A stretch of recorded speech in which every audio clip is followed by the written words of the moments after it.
Ulit. Isaon na lang ng mga ignorante na taga-bukid.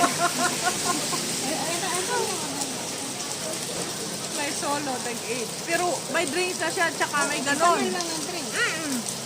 Solo nga. Pag tatlo, 2 to 3. Uy, yung kaya ra nato hotdon ha. Hindi, gusto ko isa-isa. Bakit ka mo? Pwede kayo mang-share bawat. Sige.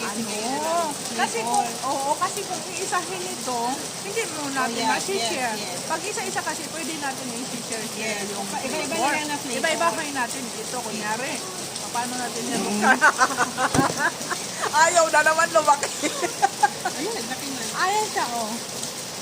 One can lemon. May lemon na siya.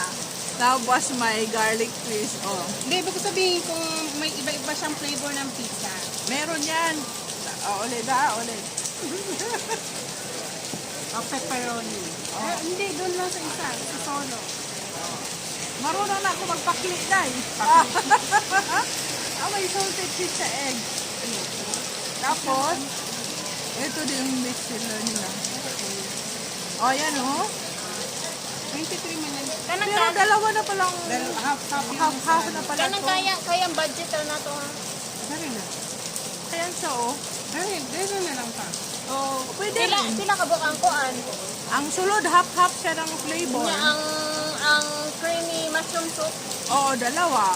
Kasi 2 to 3 pack man siya eh. Ayan oh. 1 half regular pizza, crazy garlic twist, creamy mushroom soup. Ito siya. Sukan, lemon. Oo. Dalawa lang. Tatlo man ka. Mau gani na, solo-solo ka na no. Oh. Pag solo-solo pila man. 880. Oo, pwede. Oo. Tapos may share natin yung ano. Ano May Ayan siya May oh. drinks na din yun siya. Ayan yung flavor niya. Pepperoni. Gusto ko pepperoni. Mayroong chicken classic, spicy bolognese. Hawaiian akin 10. Isang pepperoni. Isang Hawaiian. Ano pa? Mag-Hawaiian ka na, magluto ka Hawaiian. Eh, iba nga yung option dito. Dito, mayroon pa dito. Iba na siya, te. Iba na. Iba na siya, no? Isang Italian. Italian, tsaka itong aloha. Magkano man nga eh? Itong aloha, masarap yun, te. Kaya nga, pero ang presyo kung magkano? Madal. Hindi natin sa loob. Punta ka doon ah. Dali na, punta na kayo dun. Ang dali lang, maghanap pa nga tayo eh. Mayroon din silang signature pizza. Uy. Magtanong ko doon sa loob. O sige, magtanong ka doon.